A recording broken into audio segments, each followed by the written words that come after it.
Hey, JD here from the RedLeafRetrocast, WrestleCast edition time. This is an extra special episode. JPQ joined me in episode 52 for the WrestleCast, and we went a lot longer than intended, so half of what we talked about is cut out for this special extra edition exclusively available on YouTube at RedLeafRetrocast.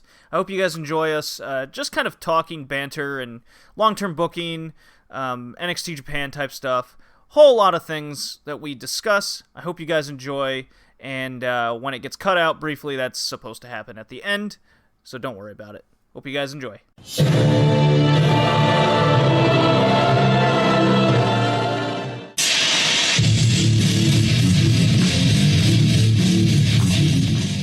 Well, speaking of that, in NXT Japan, Sari is officially announced signing with WWE. Congrats. It's true though. I'm happy for her. I'm not impressed. She's 24 and she didn't even have to like she's going to get good fanfare over there. Although she will not be used to her capabilities for sure. Like, okay. So we've known about this for a while. We followed the Joshi scene. Yeah. Sari being signed is not new news. No, it's not. It's officially confirmed. announced. Right. It's confirmed. With the failure of NXT Japan being a thing, but their training center has now been announced as well, opening up at some point this year. I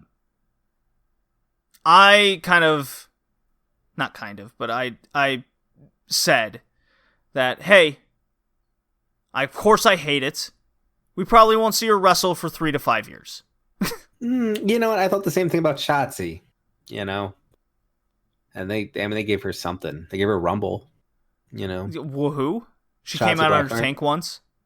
Well, I mean, of course she's not used to the level that we're accustomed to, and Sorry won't be either. But like, you'll see her; she'll be there. Like, she's not going to be in developmental long. She's going to push into some type of storyline pretty quick, I would imagine. Like, they're investing a lot in her. Nah, highly disagree. You can disagray. That's fine. Like, because I think this is just a hoarding talent moment. I think they're going to push it over here. Over there. I think they're going to make the push, and they need, this is like a baseball draft, you know? Like, round 1, you get the 18, 19-year-old, right? In this but case, she's not 18, 19. I get it. She's 24. She's 24. She's a 7-year veteran. Yeah, but in NXT's world, she'll be, like, perfect time just to come in and be on TV, you know? Well, that's the problem with NXT. Sure. Right? I agree with you. Now they're having NXT's issue. This is why I'm not a regular viewer anymore.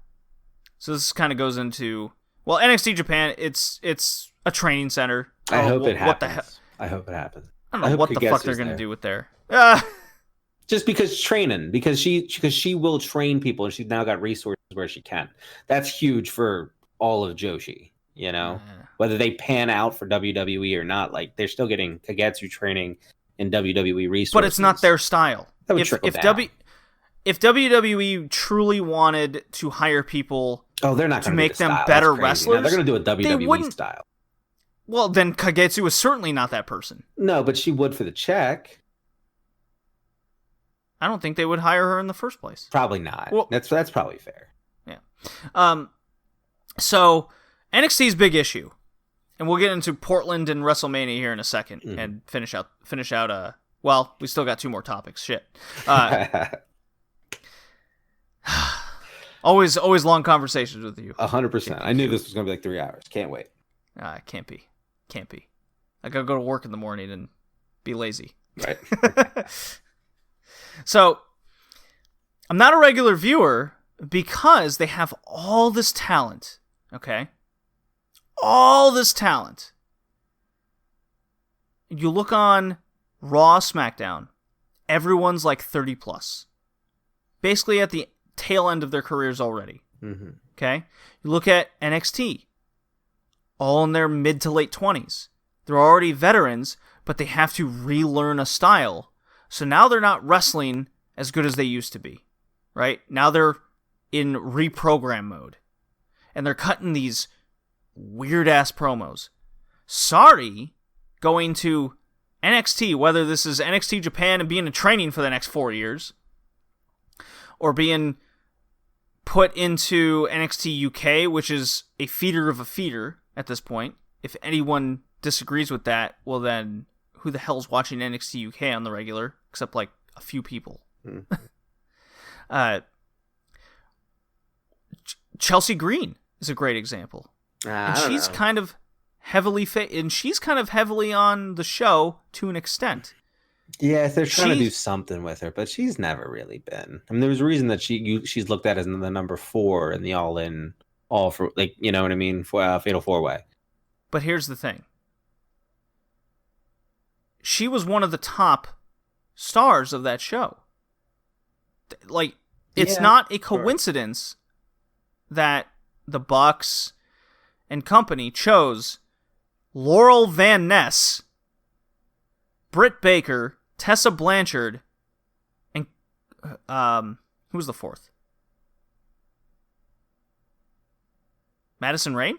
Yes, that's exactly what it was. Yep. So, she's Rayne. Really number 4, I guess. Look, I like Chelsea, and the thing is that ranked in the top 4. That's a hell of a spot to be in. You know what I mean? Like, but Chelsea Green to me never. And I watched her in Shimmer. You know, like I was a pretty big Chelsea Green follower. Yeah, like she's chilling. She's got Zach, and they're just chilling in fucking Florida, wrestling for a living. You know what I mean? I don't think she's always just kind of, you know, she's always been flat for me. She's always been flat. But I wish her the best. I hope that she gets as much money out of this as possible. But here's the thing: she has that connection. Sure. She's a former Impact Knockouts champion. Yeah. Okay, fine. I'll give you that. It's true. It's a real promotion with. So. She has this background. Mm-hmm. She has room to develop. And her first thing they have her do on TV is a Tony Khan knockoff character. Yeah, it's terrible. And she loses to a developmental person that's been there for 3+ years, mind you. You got to break her down to the point where she like cracks again. Like that was what she did so well. Are you kidding me? I think it's going to be storytelling. I don't think so. I think it's dropped. I hope it's not. If it is, then everything you're 100% accurate. If they drop this shit in like, I don't know, a month's time, it's not worth it. Like you need her to flip and go crazy again. Like recreate that from the indies. If they don't and they just drop it to your point, then yeah, everything you're saying is 100% right. Fuck, that would suck. Like it really would suck if they fucking dropped that. I'd be pissed. Would you really be surprised? I'd be pissed. I would. No, I wouldn't be surprised. Of course not. It's fucking WWE. It is what it is. You know what I mean? Like it's not. They disappoint you on purpose. You know what I mean? Like they just know that they're going to let you down. You know, like that's just who they are. So, you know, like to your point, yeah, they're probably gonna fuck us. It's this formula. I hope that they realize when they're getting good investments, and I think that they're kind of replacing. To be honest, I think that's where Sari kind of fits in. I think she's going to replace Kyrie.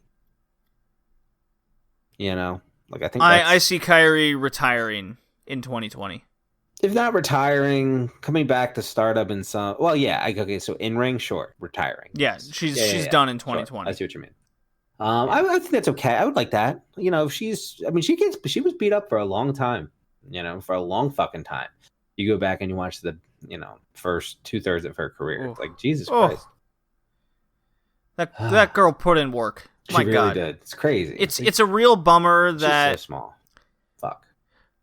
Well, that's not an excuse for all these women she's been in the ring with, in WWE specifically, actually. Where she's, well, I guess Toni Storm clocked her one once, but didn't she go insane elbow off like a cage onto probably Shayna Baszler at some point? Like, didn't that happen? Am I crazy? Io Shirai jumped off once, which is stupid. Yeah, but like that's her thing. Kyrie went off a table and I think bounced off it a couple times. They're doing stupid things. I don't get it. Yeah. Like, WWE has this obsession with gimmicks because they can't book anything story-wise. Yeah. We have a chamber match. Oh, just throw all the women in there, whatever. I forgot that was happening. Like, I was talking with Queen the other day, and I was like, "Hey, like, so we're 4 weeks out from Mania. That's crazy." And she goes, "Oh, we still have a pay-per-view." I'm like, "We have a what? Like, why? Like, we're 4 weeks out from Mania. You know, it's like, what are we doing? What are we changing? What the fuck?" And she's like, "It's Elimination Chamber." I'm like, come on, really? We're gonna do one of these fucking matches? God damn it! I'm pissed. Yeah. Yeah, it's a nothing. It's a nothing. It's a waste of a Sunday night. Well, I mean, you don't have to watch it. No, for anybody who, yeah, and like, if you enjoy it, like, you enjoy it. Like, it's out of the way. Like, for me, it's like, I won't watch it, but I'll punch in from time to time. You know, like, just if see how it's progressing. You know what I mean? Like, see if there's any, because it's a pay-per-view. But like, I can't commit 3 hours to that shit, and I can't do it. There's just no way. Oh, it's more than 3 hours, and I can put like, oh yeah, that's true. I can put like maybe collectively 28 minutes. I'd say it's a good estimate of my time. Maybe there's a good match, maybe a good segment, maybe something I got to go back to, but 28 minutes is about right. So NXT and WWE has this formula. This is kind of what I was getting to. Mm-hmm. Where, and you see it in NXT now, ever since they went to TV. And they were building to this. If you listen to my podcast, January 2019, I was worried. I went, man, NXT just feels like a TV show, right? It's a TV show. It feels like a weekly TV show that just happens to be on the network, and I don't like it. Mm-hmm. And I was falling out of it back then. And this was during the... No, I was starting to feel this in 2018, actually. I believe that's when I started that. I was falling out of it then. And this was at the tail end of the Gargano-Ciampa feud. A great feud, mind you. But it was being beat to death. The formula in WWE is they feel incessantly that they have a feud, right? They have a matchup. Let's take Gargano-Ciampa. There's a point going here. Sure. And they have to have a trilogy. Or they have to have 2-4 encounters. Right. Right? Yeah. Whether that's pay-per-view to pay-per-view or pay-per-view to TV 4 consecutive times. It's an arc. You can't have an arc without 3 points. Correct. And you can't have any stops in between. You just can't do it. Right. In WWE's mind, their formula is, we have this match. Who gives a shit when it is? Whether it's at Mania when this fucking thing starts and ends at Backlash. Right? Sure. Wow. Makes no sense. It's a real thing. It makes no sense. Think about Rusev Cena, 3 pay-per-views in a row, culminating at WrestleMania. Like, it's their formula. It's what they do. Well, that's what the formula used to be. It's not even that anymore. Sure. You're right. Now they've detracted from that formula and then they just went, "Hey, guys. Hey, you got that cookbook? Yeah. Hey, bring it over. We got 3 pay-per-views to book in 5 weeks. All right, here we go. 3 matches." Yeah, it's almost like they were texting jokes to one another and then just ran with it. You know, people talk about AEW being able to book longer, and they go, well, they got 4 months to book for a pay-per-view. Yeah. How is that fair to compare to WWE? Look, WWE. No, I vastly disagree. You and I always have on this issue. So here's the first thing. time we've talked about this. Here's the thing. And WWE has a history of doing this properly before. Mm-hmm. Okay? A long history. AEW from January or even December till Revolution, right? This is the same amount of time from Royal Rumble to WrestleMania. Okay? Keep that in mind. It's the same amount of time. It's good. It's good. This is going into It's a good fact. This is our long-term booking topic to end our segment of the podcast here. This is the same amount of time. Has AEW promoted major matchups and shows in between leading to the biggest show, which is Revolution? Have they done that? I think AEW has been doing a better job, in my opinion, of their long-term booking than WWE. 100%. Okay. So let's take since Full Gear. Mm-hmm. Okay, it was a while ago. Yeah, it was November. November, right? Baltimore. I went there. I drove. Yep. Yeah, you did. And you slept in your car. I slept in my car. I was a persistent fan. You did it the right way. That's the way you do it. Okay, so actually, I do not recommend sleeping in your anywhere, let alone Baltimore. Don't do it. Well, I wasn't in Baltimore. I drove outside that dangerous city. I understand. Important that I clarify. Anyways, December, January, February, 3 months. Okay? 3.5 if you include November as part of the build. Okay? Mm-hmm. February, March, April. 3 months. Royal Rumble to WrestleMania. The same amount of time. In between, AEW has built up the January 1st show, which was a rousing success, the New Year's Day show, right? Mm-hmm. They built up the Jericho Cruise show. They built up the entire month of February. Okay? The entire month. 3 consecutive weeks. Lucha Bros Hangman Page. They built up the cage match. The Strappin', which is a build for another match at Revolution. All these things could be considered major cards for WWE. What has WWE done in that same amount of time? They had the Royal Rumble. Okay. Then they had to build their TV shows, which is once a week, the same amount as AEW. The difference being they've had to build an extra show, aka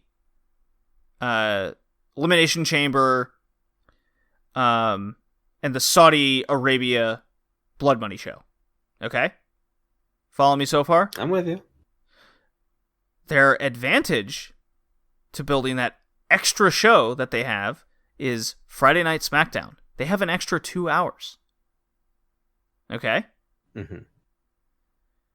And yet, people say it's not fair to compare because AEW has more time to build. This is where the argument is nullified because they have the same amount of time to build, WWE, and more time on television and only 2 extra shows to build for. Yeah, I don't disagree with any of that. I think you're spot on. That wasn't my point, but I agree with your point. So let's start there. AEW is doing a better job. Long-term booking and just longer term. Like, it's hard to write TV. And I'll tell you, AEW is gone. They had one snoozer and they had like 4 good fucking entertaining Wednesday nights. You know what I mean? Like, there were 4 or 5. They had 80% the last 5 weeks, I would say. And I think NXT's done. It's been killer. It really has been good. And there was like one snoozer in there. Outside of that, it's been very strong, like above average. Both hours every week. A little bit of streak before it was broken up. Anyway, NXT's been that way in some form for some people, you know. So like they're succeeding on Wednesdays. It's not easy to come up and, you know, win in wrestling on television at all, let alone with competition. So good for them. But I can't tell you. I just got to assume you're right about Raw and SmackDown, because now, like, your concept's correct, like, because they don't build anybody. I just don't watch it enough right now to be able to tell you that you're wrong. You know what I mean? Like, I don't. Like, well, the thing Otis, is, you don't need I like to. Mandy Rose. I find that to be great. But other than that, I got to be honest. Like, that's probably like my most thing right now. Like, and I don't even watch the other stuff. I couldn't even bother to tell you whether they're building right. Overall body of work, I agree with you in the sense that now they should. So it's like, okay, so let's keep breaking this down. So AEW, you're talking about people that wanted the book for so long and have had the book now for, you know, since October. So this should be all their best ideas, and they should be able to develop characters because this is the first time they've had to do it, and they're succeeding at it. Can that continue a year from now, 2 years from now, 4 years from now, or do we see it become like WWE in the fact that the tank runs dry, right? So, like, it's a different product in that sense, but you're right in the sense that the new kids on the block are doing it better than the people that have been there for 40 fucking years. And that's disappointing because WWE, you really should be better.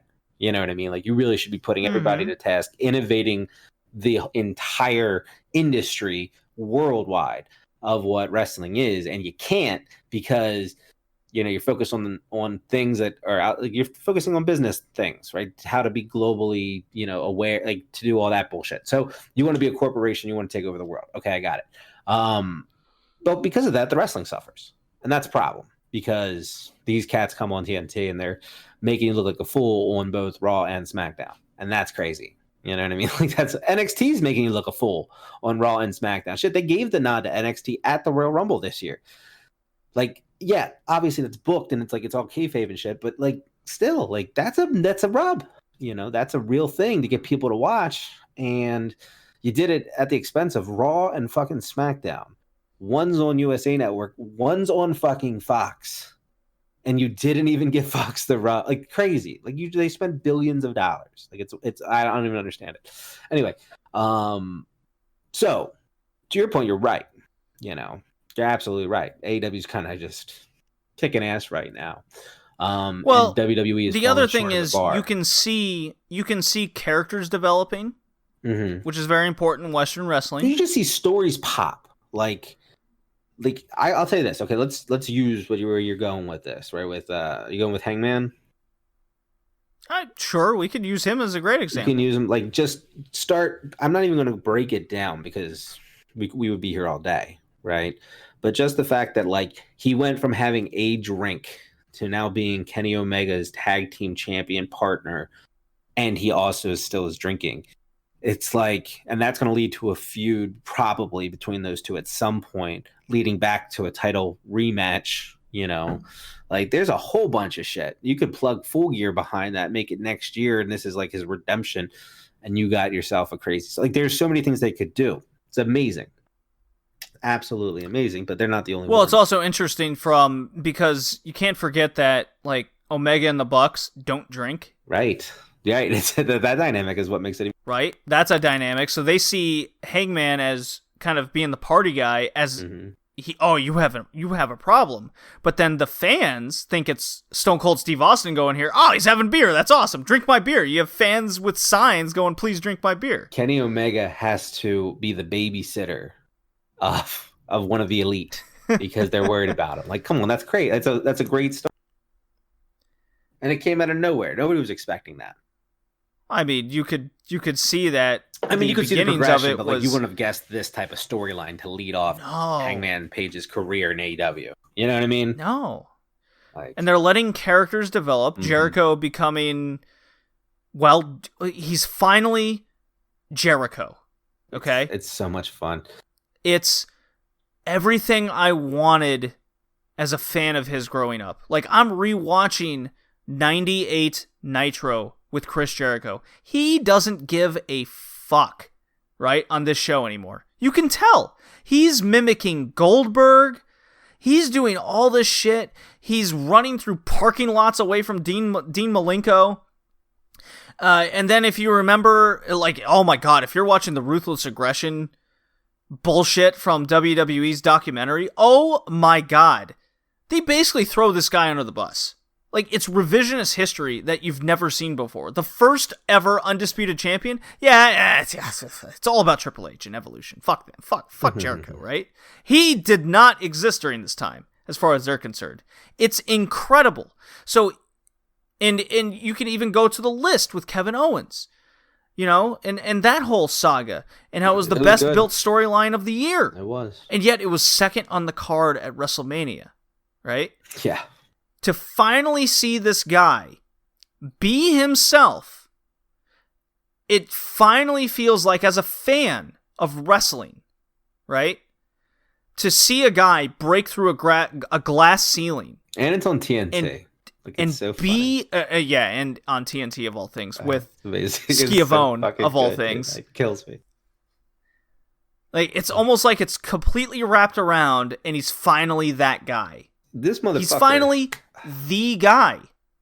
Number one in the world. Like, he's GOAT status. There are these guys that broke through in WWE, Eddie Guerrero, Chris Benoit.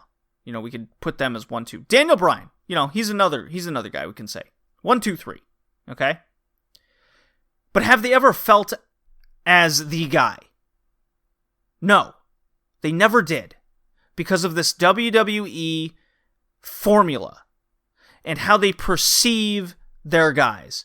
How they make you, the viewer, go, no, you got your moment with the guy, but it's actually this guy you should be cheering for. Okay? Yep. And the best example I have is Kofi Kingston in recent memory. Yeah, you got your Mania moment. Yeah, he had his shitty title run in the summer that no one really gave a shit about. And remember, when the bigger star came around, he beat him in 6 seconds. Yeah, I'm not happy with the ending, but I actually enjoyed the run. I enjoyed Kofi's run. Now, there was, to where you're going with this, I agree with you in the sense that, like, they didn't build shit for Kofi after the WrestleMania moment. But nothing. And that's the thing. Like, that's the problem with these championship runs. It's like you crown the champion, and now it's like you want to give him something to get him going. And it's just, it was all just not there. Like, it started out, it could have been, the potential was so dope when it was like, well, it was easy. The star was made, right? Well, think about where Rollins and Kofi were coming out of Mania. And they teased on Raw that night that they were going to have a match later that night, right?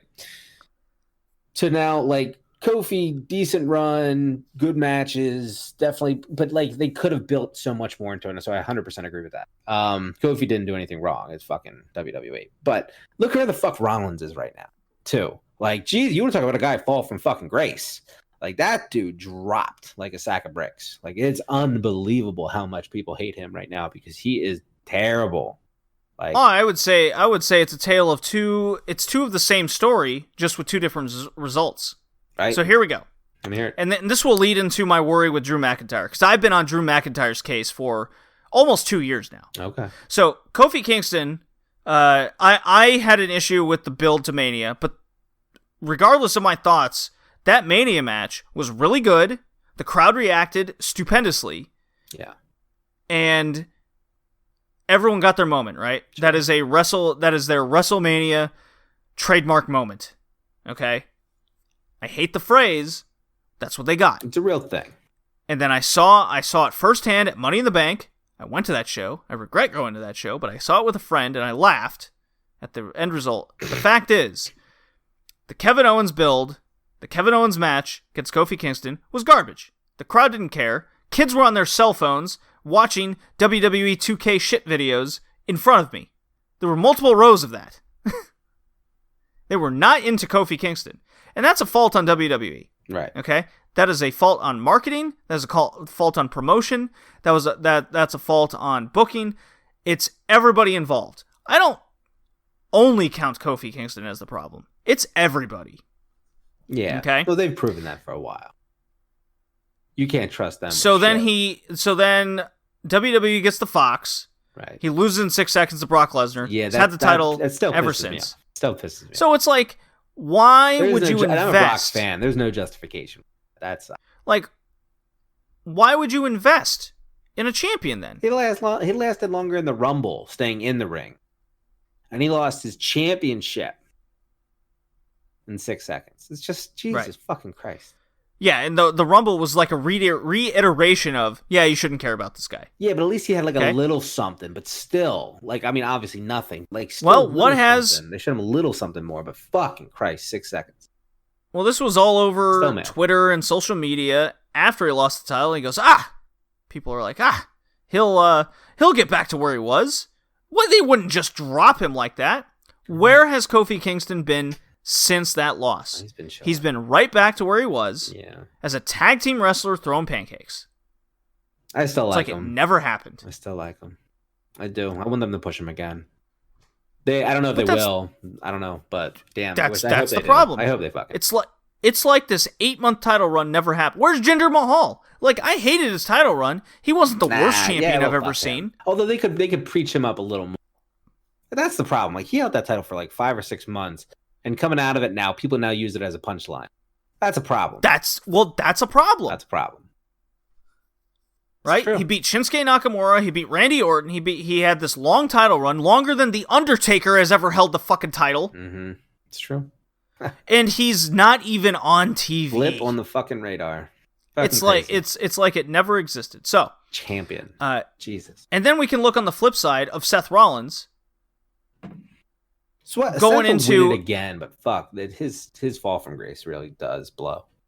Right, and he's the other side of the spectrum. Right. Of the crowd turns on him because of shitty booking and shitty stories and forcible shitty promos that he can't pull off. I hate all of it. The Becky Lynch storyline with that was garbage. Feuding with Baron Corbin. I actually liked that match, though. I'm gonna cut in just real quick. I'm gonna say it was a fun fucking match. That Extreme Rules, mixed tag. I found I thought they executed that very well. Everything about the story is terrible, but I thought that match was fun to watch. Well, that's again part of the problem. Right. You go in a vacuum. This is the problem I'm watching with WCW. In a vacuum, if I just look at it in its little bubble. Right?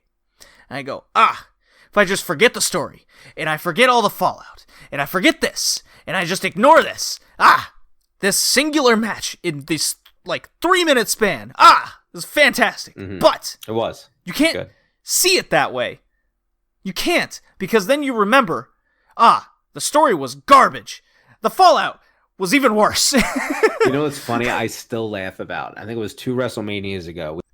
Bliss versus Nia Jax, right? And it was the big bullying thing. And if you go back now, and the match is okay, the match is what it is. But you watch the promo before, and I actually wrote this on Twitter during the promo when they showed the package pre-match. And it was this big bullying thing, and boom, boom, boom, boom, boom. And I'm like, Jesus Christ, this thing makes this build look so damn good.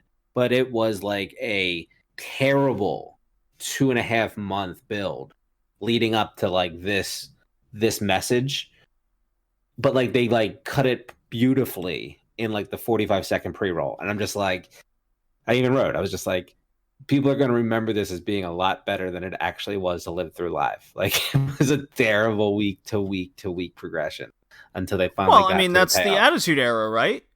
No, Attitude Era was a little more consistent and more entertaining. No. I don't know if it was because I was 12, bro, but it's probably the reason. It's definitely because you were 12. Of course. Yes, I'm always going to hold it in high regard because who didn't love shit when they were 12? I mean, people regard the Attitude Era as this just golden era. Oh, come on. You had Goldust come out as a submissive. There's no golden era in the Attitude Era. You know? Yeah, but people forget that. Okay, how about this? DX with Shawn Michaels only lasted 3 months. It didn't last long at all. It literally was a build, and then he broke his fucking back. He broke his back, and then he went home for 4 years. Yeah. And then it was Billy Gunn and Road Dogg cracking dick jokes for 4 months. Remember after that? And then then it was every week. It was them versus Jack and Chainsaw Charlie.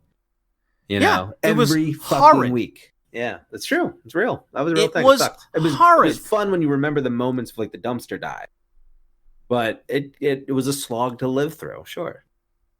Headbangers were fun, but that's the issue. And WWE in long-term booking hasn't broken this formula. They feel this was our golden era, so everything must follow this. Just like with Daniel Bryan. We got this guy over. He was so popular with the fans, and we beat the shit out of him for months on end, and then he got his one win. Therefore, it must work with everybody. Still love Daniel. We gave The Rock all these shitty promos, scripted promos, but because he's The Rock, he pulled him off. Therefore, everybody can do it. And the only person that can conceivably do it in 2020 is Samoa Joe, and he's injured all the time. It's a shame. Although, he's had a hell of a career. That dude, he's wrestled a lot. S.A. Rios is a master. Anyways. He's back. He's got Deppen coming up, man. Or that just happened. That's a big deal. So just to compare AEW's booking, you see the breadcrumbs week in and week out, and they build week to week to week towards shows that matter. And it's not just the pay-per-view. They're building to their next TV show, right? Mm-hmm. I know what's on the TV show next week, right? I know where the show is going to be in 2 weeks. They keep building this. They keep advertising it. And they're not false advertising. They're not making false promises. They're not swerving us for the sake of being swerved, right? There was a great moment today that I realized Chris Statlander's facing Nyla Rose, okay? This is the weakest build on the entire card of Revolution. Okay? We'll get into this later with my mom and AEW, and this is going to be a long podcast. As always with the Red Leaf WrestleCast. New format. It's always long. But it's only every 2 weeks, so you have 2 weeks to listen to it. It's true. It's a lot. Good. It gives So, you something to listen to. Nyla Rose won the title in a fantastic match against Riho. Fun. One of the best AEW matches of the year. Okay, sure. I'll give you that. I mean, you mix with the story and the stakes. Yeah, and all I think that, I get top 10. I think top 10 is fine. Yeah. So, Statlander was owed a match, right? She felt like she was owed. Of course. Did AEW management or whatever grant her that? They never said they did, right? But you as a fan and Chris Statlander, the character, was owed a rematch for the title. Did it have to be against Riho? No. It's just, I want another title match. That was it. Right? It's an easy jump. So that's in the back of your mind. There's also the rankings. Opinions of how legit the rankings are, aside, they do exist. And she stayed atop of the rankings. People won, people lost. She beat Shauna, right? To stay atop the rankings. Number one contender. Hey, we got a pay-per-view coming up. You're owed a match. You get the big match at the pay-per-view. There's your title match. Bang. It is the most simplistic, sports-oriented story you could think of, right? Whether you want to compare it to boxing or MMA, what have you. Then there's people on Twitter going, build was shit. Why didn't she have the match before Nyla? Or why is this? Why is that? Right? I go, well, that's the mindset of another promotion. Right? You're not taking the mindset into AEW. You're not trying to see it from their way. You're trying to see it from the old way, the other way, the way that you're conditioned to think. So you have to break this condition. This is a constant moniker I'm trying to get across to listeners and fans, that you can't look at, say, Dragon Gate the same way you look at New Japan. You can't look at AEW the same way you do as WWE. You can't do that. Otherwise, you're going to be in constant turmoil with yourself in what makes sense. So, the Statlander-Nyla Rose match, whether it's good or not, is very interesting. It'll because be good. Of who they are. We got size on our side with these two. Like, I'm annoyed that Statlander probably shouldn't win this match.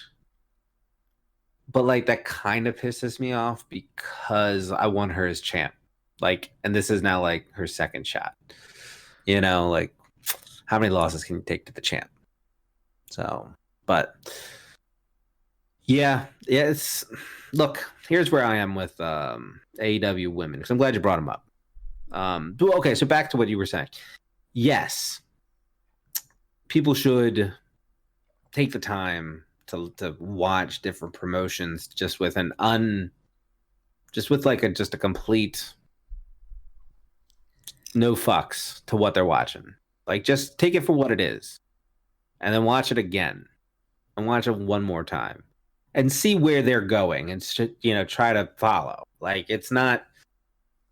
You can't watch any promotion and just watch one show and think that you have an idea of what's going on. Like, everything's different. So it's like, yeah, you can't just see it and say, well, I don't like that. Well, you don't know if you like that. You've given it literally 10, 15 minutes of your time. So I agree with everything you're saying. Like, and that's part of the problem, is that you will find yourself in turmoil. Like you will say like, well, I shouldn't like that because I don't like that. Well, this should be this way because I'm so ingrained that this looks weird to me. I'm not accustomed to this way of looking at. We can have preferences as fans.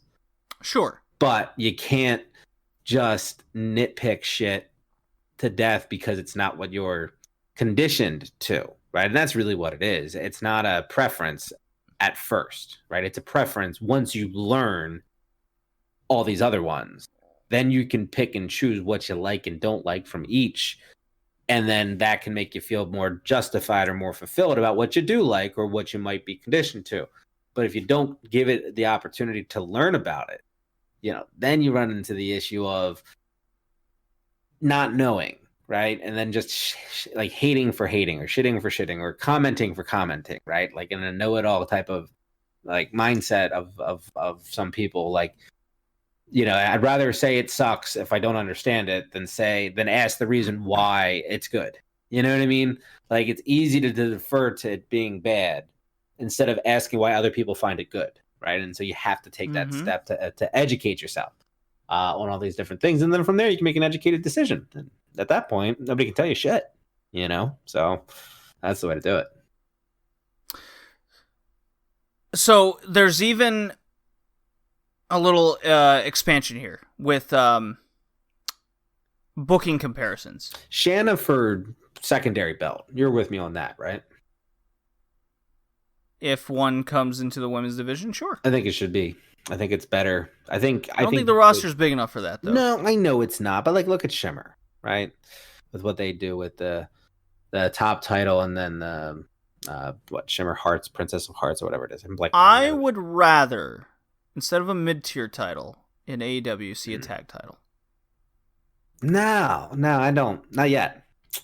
Not yet. Not there yet. They're too small for that unless you have like Stardom invade through the Dark Order. How much fun would that be? Like that would be fun. But if they're not going to be able to bring in a roster, and on Shimmer's not it. I know people like Shimmer. I like Shimmer, but they're not it. They're not ready. No. But they can if That's they can a rough roster. Yeah, I think you can keep intrigue because I think we all want all these people. Like you want Sheeta and Shanna and Statlander to. I think just until they kind of figure out what they want to do with that division, because it is on the back burner right now. It's a lot better than it was, but it's still nowhere near where they said it was going to be.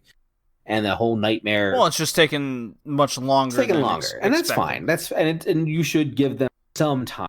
And I think they are headed in the right direction. You throw a secondary bout in there, that buys you like 3-4 months. And you can then build over time, like 2 years out. How Stardom has it with the red and the white, the 51-49. You can really start that right now with a Shanna, Sheeta, Statlander, like best of 6 combination round robin tournament for the secondary title. Are you kidding me? Like, let Nyla just beat up on Brandy and all these other people. Like, let her go like the long run with the title. Let these workers just bop, bop, bop, bop, bop. Like, I would fucking love it. Just a note. I want to see Nyla like stomp the Brandy Rhodes action Kinda, yeah. Like you face. gave her the title now. Dominant monster. I want like Giant from WCW. You know what I mean? Like I just want her to fuck people 95 up. Giant. That'd be funny. Just something crazy. Like remember when it had Benoit up real high and just dropped him at like a pay-per-view in like 10 seconds? I was like, this was like 4 weeks of build. What the fuck? So. I still want to see the Brandy Rhodes action figure get stomped on by a woman, specifically Nyla. I love Brandy. I don't get an action figure in set 1. Stomp! I'm gonna break you, and then just squashes her that night. I want to see the Jaguars uniform with the snake coming down it. It's just crazy. I love Brandy though. Brandy's still wrestlers / personalities in all of wrestling. Like still to this day, like every time she's on TV, no matter what she's doing, I let everybody know that she's my favorite. She really is. Don't know why. Don't have a real reason, but she's a likable personality. It's her gumption. Unfortunately, like the Nightmare Collective thing just didn't work. She kept her name. Nah, that wasn't. I mean, that's creative. Like that's on-screen television. Like that's a part of it. But just everything. Like like how she knew to keep her name. Sure, at WWE. Sure. Like she's just smart business lady. I like that. So I'm rooting for her. All right, so two last things. Yeah. We're seeing Ciampa Gargano again in NXT. Yeah, there we are. I'm okay with it. I don't love it, but I'm okay with it. In other promotions, we see rematch feuds,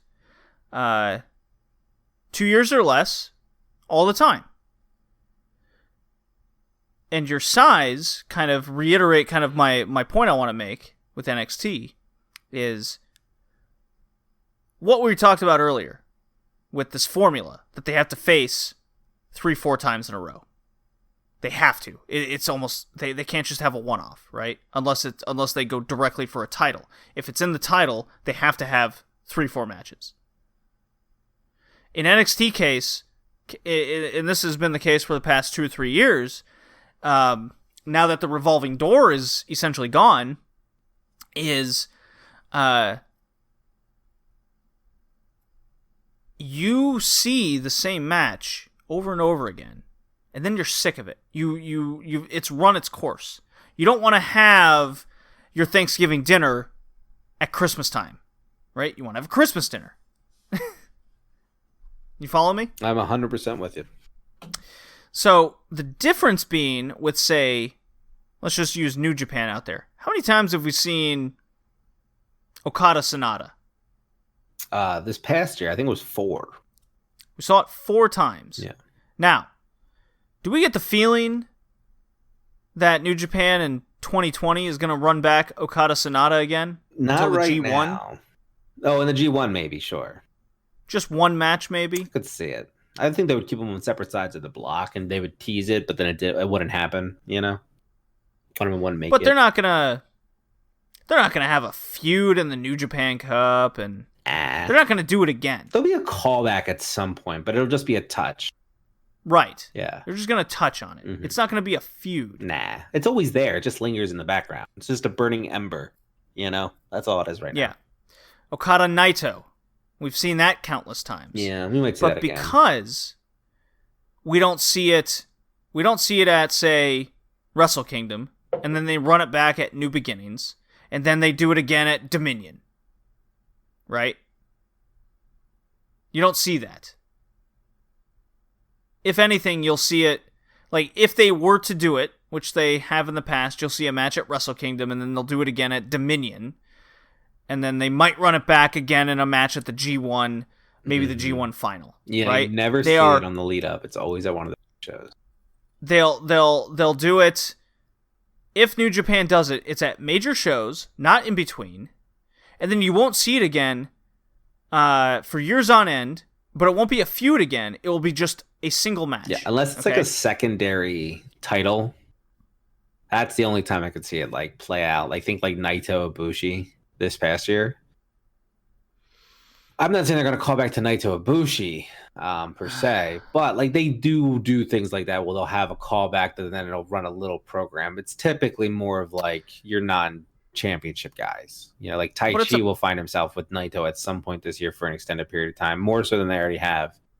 You know, I'm sure of it, and that's a callback from last year. So there's the pacing in between time. Mm-hmm. And there's only so much of the people around the roster that you want to run behind and like run position, through. Yeah, position matters. Position matters. In NXT, Ciampa Gargano have been there since 2017. They ran their feud all the way into 2018. I think that's a moniker people forget. Yeah, it went from like it went on for like a year and a half because of the injuries. Okay, now they're even more injured. Gargano had like 5 matches in 2019. It's very true. Ciampa's coming off neck surgery, and now they're running this back again. But now the script is flipped with the characters: heel, face. Okay, heel, good guy. And my reaction to it was, I already saw all this. I don't care that their characters are flipped. Why not build more guys? Because to me, yes, two years have passed since the feud. That is enough time in general to run it back. But in this case, and the fact that takeovers are few and far between over the course of the year. There's only 4 of them, generally. Maybe 5 on a good year. Mm-hmm. You only have a finite amount of time if you're going to do that. Because as we've seen, their TV shows tend to not build big stars. AEW, we've seen the rise of Darby Allin on the TV show, right? That's an example. We haven't really seen that on NXT outside of the Velveteen Dream to an extent, but even then, he got his pay-per-view moments, right? In the past 2 years, there are guys, a lot of guys. They have over 300 guys signed on this roster, on WWE roster, that they could do. Whether that's Devlin, Garza, Tyler Bate is the example I've constantly thrown out.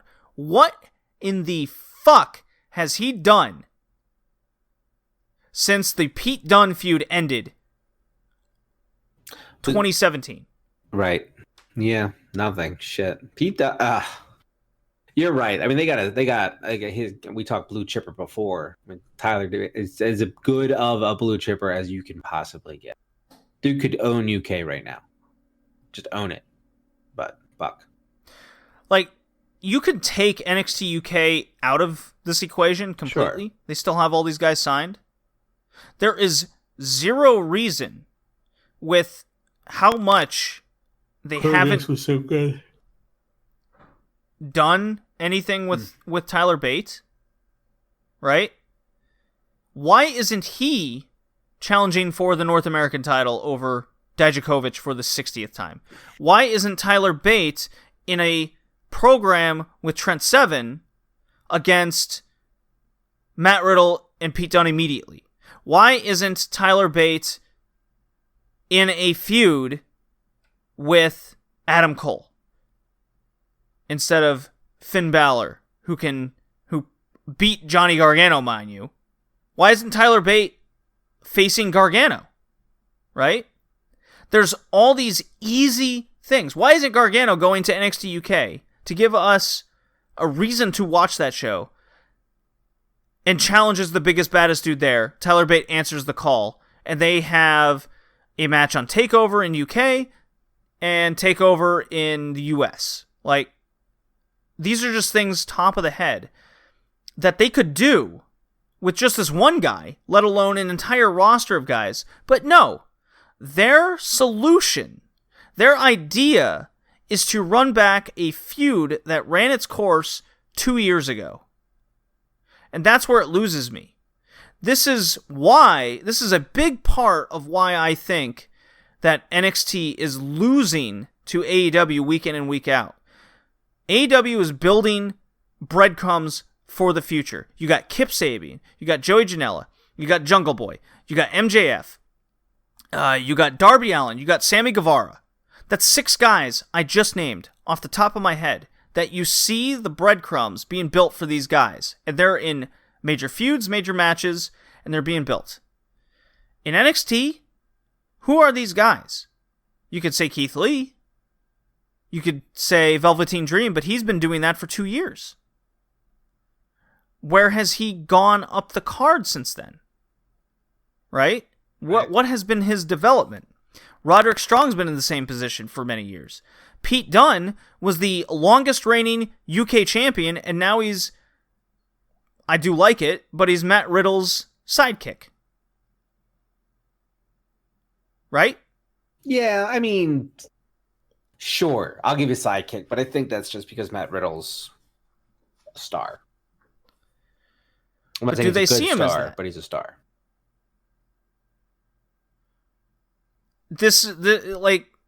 The programs built in NXT isn't for long-term purposes.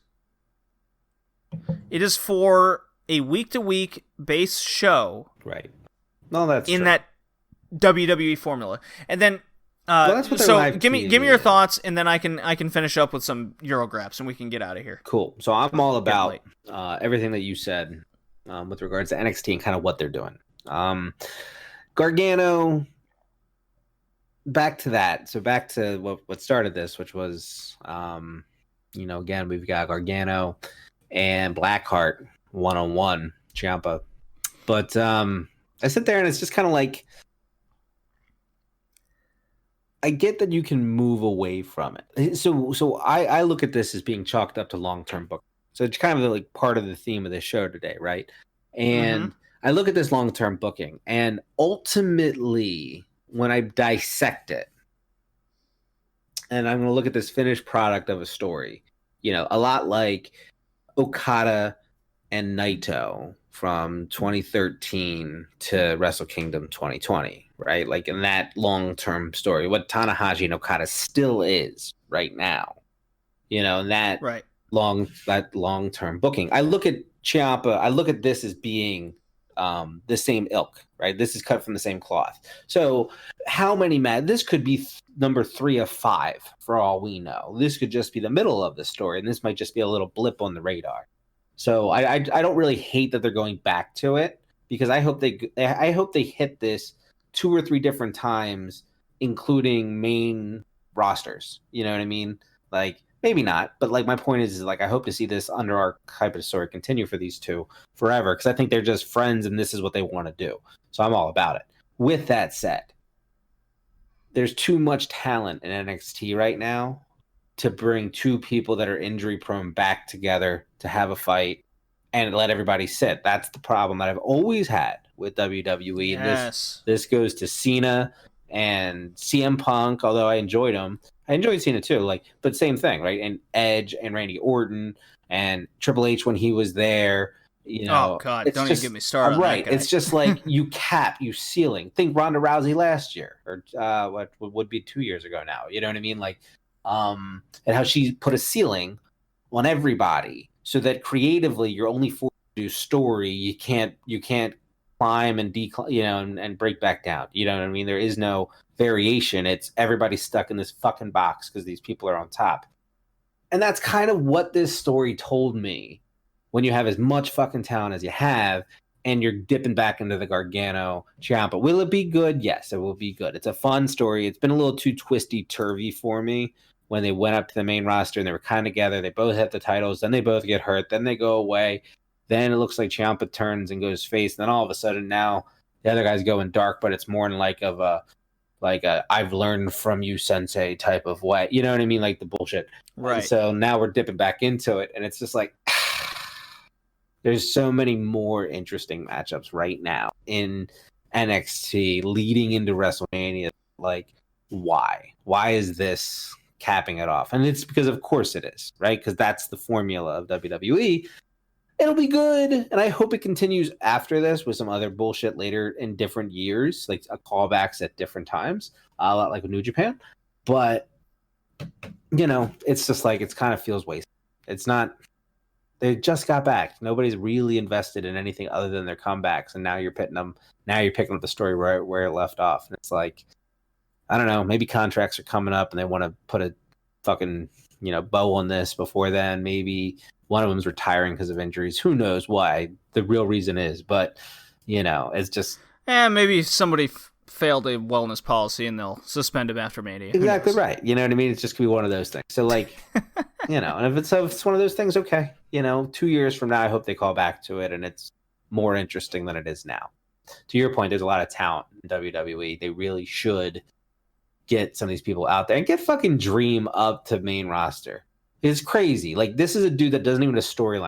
Give him a fucking introduction each fucking week, and he's gonna be like top 3 babyface in all of WWE, all over the fucking country. Well, I don't know. They just booked him like a heel recently. Yeah, so I know, because in NXT they're gonna work on character, but like you put him on fucking like SmackDown on Friday nights, and you just have him do his fucking entrance, like some crazy shit, whatever town he's in.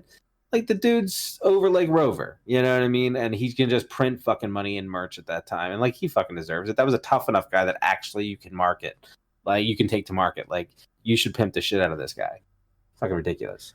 Yeah, I don't trust him to do anything right. No, me neither. But I trust him. Patrick Clark, that guy's always seemed to be about the business. You know what I mean? Like, he'll play the game. I expect him to be able to put himself in a position to move up the rankings. All right. From marketing and being able to sell things, sure. Yeah. That is the WWE machine. Yes. Right? 70% of WWE. Like, yeah, well, I mean, It's definitely not about the wrestling. No, Anyways, definitely. So just to further do long-term booking, just a last comment, and I'm curious about your opinion on this, or at least take from what you hear, is this, I looked this up, this podcast, I have been covering Progress since chapter 64.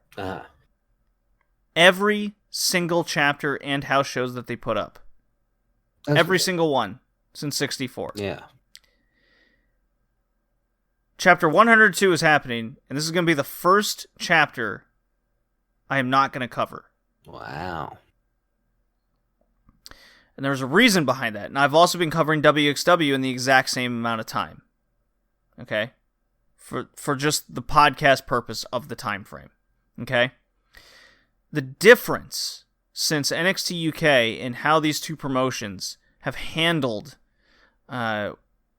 not just story, but booking and building new talent to take over is outstanding. It's an outstanding difference. So Progress crowned recently a new champion in Cara Noir. And I was on record with Jay, mind you, from the SmackDown podcast, that we both believed you gotta put the title on this guy. Like, there's no other choice. The problem was, it didn't happen organically. It happened because Eddie Dennis got injured and he relinquished the title. So then they had to hotshot it, and now everyone's like, now what do you do? Yeah, okay? It's a tough, because you have to pivot. They had to pivot. Yeah, that's a hard spot. And yes, it's a hard spot. However, the way they handled it, even with the hotshot, wasn't great.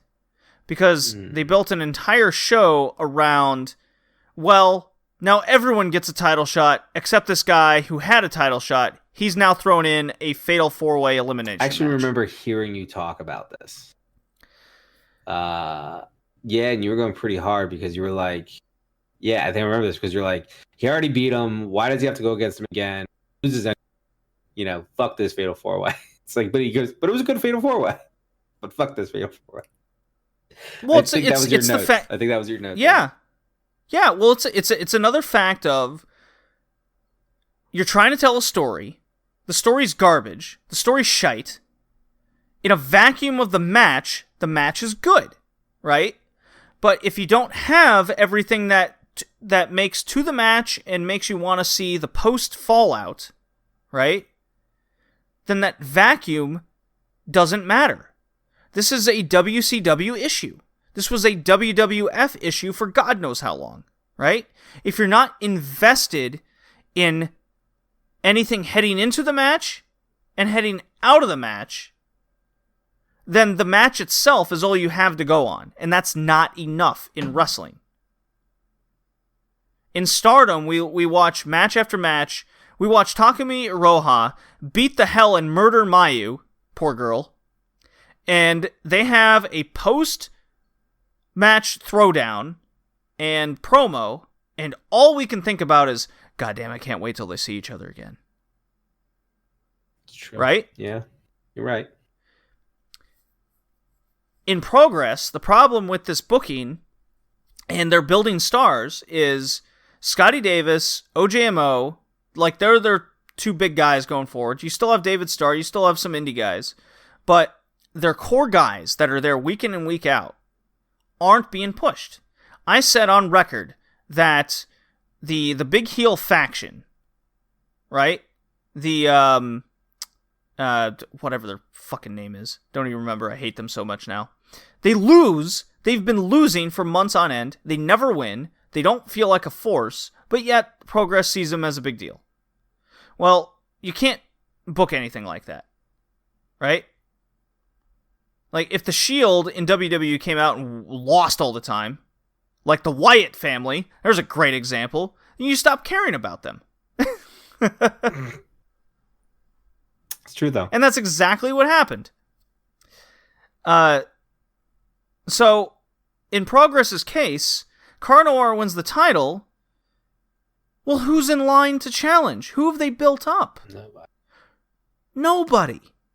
All you have are all those NXT guys. It's hard. that have left. Fucking Progress sucks. It doesn't, And but like it does. It does. It doesn't suck. No. But you see the fall from grace, Right. and it hurts. Exactly. Sure. Which sucks. And it's not getting any better. That's the problem. Right. Now, flip the script to WXW. This promotion has been hurt a lot. More so than Progress, because Progress still has access to a lot of those guys. WXW is in Germany, mind you. That is still a foreign country. Yeah, for real. Okay? Every single world champion that they've ever had, outside of Absolute Andy, is not in that promotion anymore. I love Absolute Andy. Jurgen Simmons is a former champion. He's still there. Dragunov hangs around. He's got a story going on.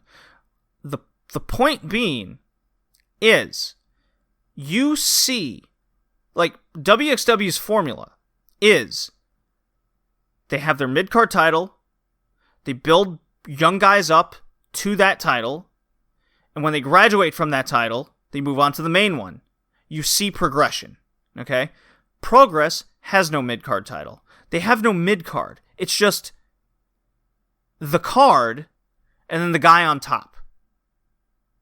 WXW, I could tell you over the past 5 years who has progressed, who has fallen, who has gotten to the middle, and who has progressed to the top.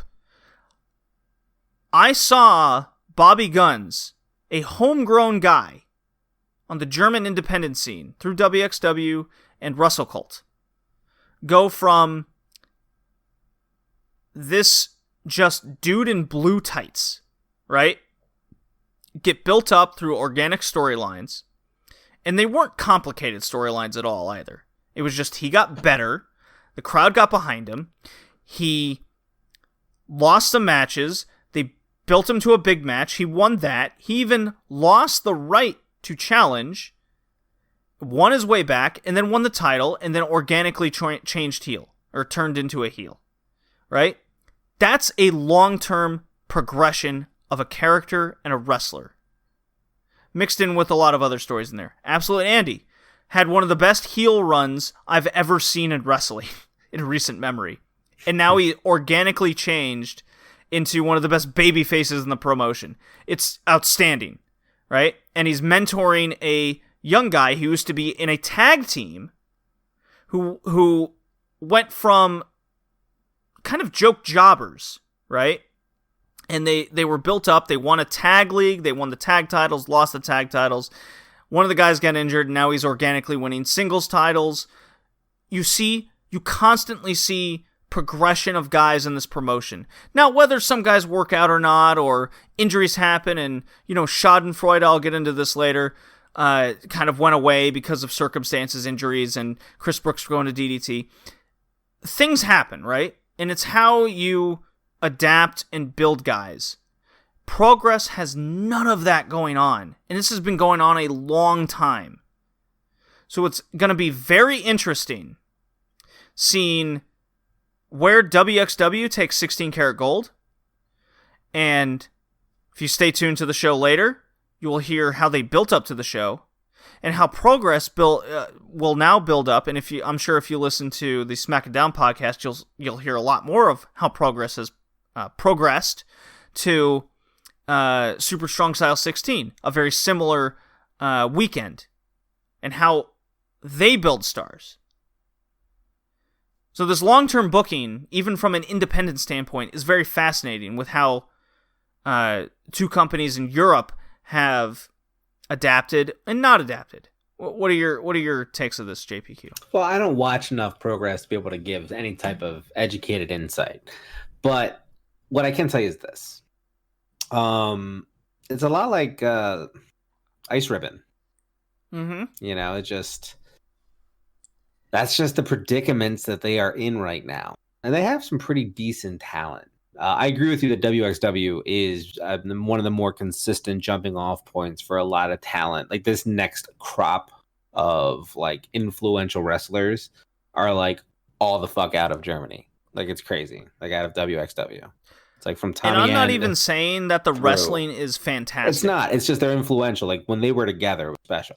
You know what I mean? Like that chapter, that's a real chapter. Mm-hmm. Like that was something special. And Progress had that prior to having to sell, and what they were when they first started now, and it's like they are. Like, I mean, Ring of Honor is another one. Like where they were to where they are now, and what they could build again, and all this other crap in between. It's just these companies. Some of them, and we talked a lot about it. I mean, think about it. You got WWE sucks. Rev Pro sucks. It's like Ice Ribbon sucks. There's Progress sucks. There's just a lot on the downturn right now, and you got winners though. Stardom, AEW, New Japan, obviously doing some cool things right now. So a lot of independents. GCW, huge. WrestleCon's coming GCW back. going to Vegas, brah. Yeah, huge. Love that. Fucking love that. There's a whole bunch. And so IWTV success, Beyond, right? Shooting a pilot. Like there's a whole bunch of shit in wrestling that's good, but some of these heavy hitter promotions are just, it's their part of the cycle where they're down. Our dollars are interested in all this other shit right now.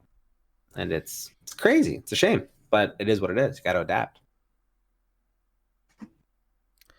Speaking of Beyond, I'm a little worried here. I heard nothing. I know nothing. So, Beyond shooting this pilot, and they're gonna finally have a title. Beyond Championship Wrestling is what their new moniker is gonna be. Mm-hmm. So they're making their first champion, mind you. And when I think of Beyond Wrestling, and if you've listened to this podcast, you would think of guys like Chris Dickinson, Anthony Green, Josh Briggs, names like that. Chris Statlander. Yeah, Stat. Okay. The Nerd. Well, he's out with a knee injury, unfortunately. But I saw that. I saw that injury happen like 2 feet away from my eyes. It was brutal. So they are advertising the first ever champion, and the names involved are bizarre to me, and it's really got me worried for what's gonna happen. They got Anthony Bowens, okay, the 5-tool player, a very, very indie guy. I've seen him live. He's promising. We'll put it that way. Okay. Richard Holiday, of course. The person who lost the tournament for tomorrow, so it's not Christian Casanova, who should be in this match, by the way, but he's not. Mike Verna, a guy I've never heard of. And Robo the Punjabi Lion, another guy I've never heard of. Not once. And I watch a lot of indie wrestling. You watch a lot of indie wrestling. Yeah. This has me worried. It'll fucking work. That's the thing that pisses me off about Beyond, because it shouldn't. But it does on so many levels. Well, here's the thing. Like, they're smooth as shit. Like, they really are. I really enjoy them. Here's the problem, though. This is a pilot they're shooting for, whether it's Fight TV or... Yeah, but it's cable at the minimum.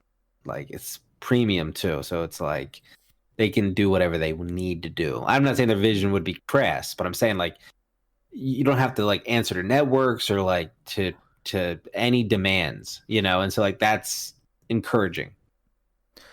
I know, but if these are the 4 names you've put out there to make your first champion, and you're shooting a pilot, and this is what you're kind of renaming yourselves to be, you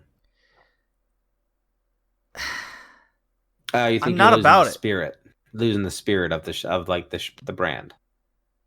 Yes, exactly. Okay. It doesn't feel like Beyond already. Okay, all right. If you go to a GCW show and they're shooting a pilot, and guys like, not Matt Travis, Matt, what's his name? Matt Tremont? Yeah, Matt okay. Matt Tremont, fuck, GCW guys, just throw names out there. I don't know, Slack. Ricky Shane Page. Sure. Nick Gage. MDK. Yeah, right. Yeah, if Nick Gage isn't there, Ricky Shane Page isn't there. Yeah. Like, if there's a Fatal 4-Way in Devin, GCW Atticus, and you didn't Ruckus, have... Ophidian. If you didn't... Yeah, if you didn't have those guys, like, in that main event to make the first ever GCW champion... Sure. It's not going to feel like GCW already. It's going to feel like something's up.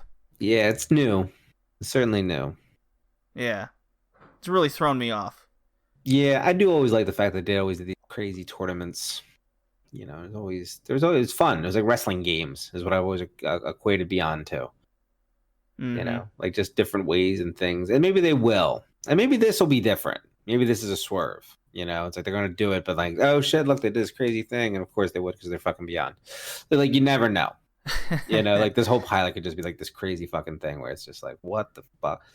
And I trust them. You know, it's like, you know, Shikara, right? And Shikara does a different style, but still a style. And well, the other hope thing you don't is lose Beyond. That's what I'm saying. Well, the other thing is Beyond has built up so many guys, especially with Uncharted Territory for 2 straight seasons in 2019. These guys were not in Beyond. Like, don't forget that. Right. Like, these are, like, outside of Richard Holiday, like, the other 3 guys aren't Beyond wrestlers. They're indie wrestlers from somewhere else, like even smaller than Beyond.